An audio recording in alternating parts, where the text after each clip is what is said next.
ఒక పనిని 36 మంది పురుషులు 12 రోజుల్లో పూర్తి చేసిన అదే పనిని 48 మంది పురుషులు చేయుటకు పట్టే రోజులు ఎన్ని అన్నారు. 36 మంది 12 రోజుల్లో కంప్లీట్ చేస్తారంట. 48 మంది ఎన్ని రోజుల్లో చేస్తారు అది క్వశ్చన్. ఇక్కడ 36 మంది 12 రోజుల్లో చేస్తే ఎక్కువ మంది 48 మంది తక్కువ రోజుల్లో చేస్తారు. అంటే ఇది పెరిగితే ఇది తగ్గింది కాబట్టి ఇది విలోమానుపాత రూల్ని పాటిస్తుంది అనమాట. విలోమానుపాతం అంటే X is proportional to 1/y. అంటే ఇది ఎక్స్ అనుకుంటే ఇది ఎక్స్ వై అయితే ఈ ఒకదానికొకటి విలోమానుపాతంలో ఉంటుంది. అంటే XY = K అనమాట. అంటే ఈ రెండు 36 × 12 ఈ రెండు 48 తెలియని దాన్ని మనము ఏ అనుకుందాం. ఓకే, ఇప్పుడు ఈ 48 గుణిస్తే ఏ కనుక్కోవాలి మనం. 48 ఇక్కడ గుణిస్తుంది, ఇటువైపు వస్తే భాగిస్తుంది అనమాట. 36 × 12/48. ఇప్పుడు 12 × 12 12 × 4 48, 4 × 4 4 × 9 36. ఏ వాల్యూ ఎంత వచ్చిందంటే 9. ఓకేనా, ఇంకింద ఇక్కడ ఏం లేదు, పైన 9 మిగిలింది. ఏ వాల్యూ ఎంత అంటే 9. 9 రోజుల్లో 48 మంది ఆ పనిని కంప్లీట్ చేస్తారు. First option. Next problem 7y + 2/5 = 6y - 5/11 అయిన y ఎంత అన్నారు. దీన్ని ఇక్కడ గుణించి 5ని ఇటువైపు, ఇక్కడ భాగించే 5ని ఇటువైపు పంపిస్తే గుణిస్తుంది, ఇక్కడ భాగించే 11 ఇటువైపు పంపిస్తే గుణిస్తుంది.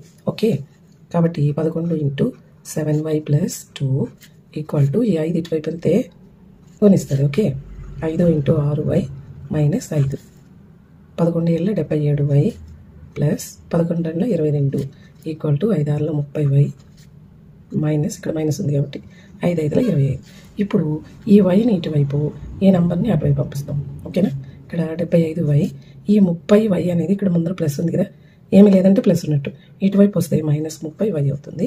ఈక్వల్ టు అటువైపు -25 మిగిలింది. ఇక్కడ ఈ +22 అటువైపు వెళ్తే -22 అవుతుంది. 77లో నుంచి 30 తీసేస్తే 47y = ఇది మైనస్ మైనస్ రెండు మైనస్లు యాడ్ చేసుకుంటే 47 అవుతుంది. ఓకే, ఇక్కడ 47 47 y వాల్యూ ఎంత అంటే -1. Second option. ఒక సైకిల్ ప్రకటన వేల 3600, అమ్మింది వచ్చి 3312 అయినా తగ్గింపు శాతం ఎంత అన్నారు.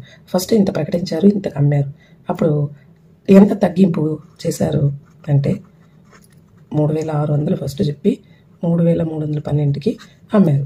సో అప్పుడు ఎంత 8 9 ఉంటుంది కాబట్టి 8 5లో 3 వస్తే 2 ఇంత తగ్గించారు. మనకు కావాల్సింది తగ్గింపు శాతం. తగ్గింపు శాతానికి ఫార్ములా తగ్గింపు బై ప్రకటన వేల × 100. ఎంత తగ్గించారు, ఇంత తగ్గించినారు, 288 తగ్గించారు. ప్రకటన వేల 3600 × 100 కదా. ఇప్పుడు దీన్ని 2 0 2 0 క్యాన్సిల్ చేస్తాం. తర్వాత 4తో 4 9 36 కదా,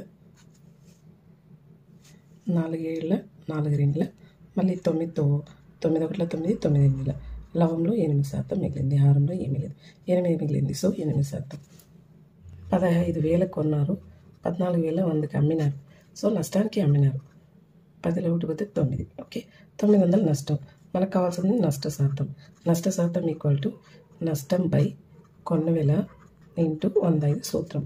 ఎంత నష్టం, 900 నష్టం. కొన్న వేల ఎంత, 15,000 × 100.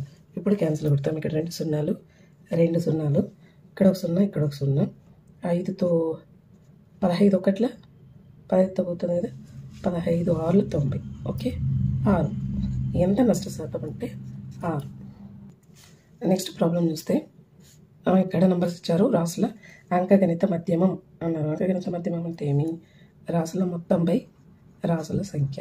ఓకే, ఇప్పుడు రాసుల మొత్తం యాడ్ చేసుకుందాం. ఇక్కడ 10.25, ఇక్కడ వచ్చి 9, 4.75, ఇక్కడ 8, 2.65, ఇక్కడ వచ్చి 12, ఇక్కడ 2.35 మొత్తాన్ని యాడ్ చేసుకుంటాం. ఓకేనా, 5 10 15 20, 9 16 10 18 20, 2 4 6 14 18 19 19 30. ఇది యాడ్ చేస్తే 4 18 19 20.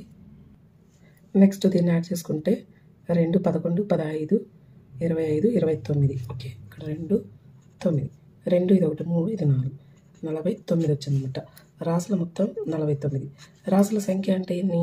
ఇక్కడ 1 2 3 4 5 6 7. దీన్ని ఇప్పుడు క్యాన్సిల్ చేస్తాం. 7 1 7 7 49 అంటే 7. First option. నెక్స్ట్ త్రిభుజం యొక్క భూమి ఇచ్చారు, ఎత్తు ఇచ్చారు. అయితే త్రిభుజ వైశాల్యం ఎంత? త్రిభుజ వైశాల్యానికి హాఫ్ BH ఇది ఫార్ములా. ఇది బేస్ ఎంత? 18 into height 13. Okay, 2 1 2 9 9 into 13 13 9 115. First option.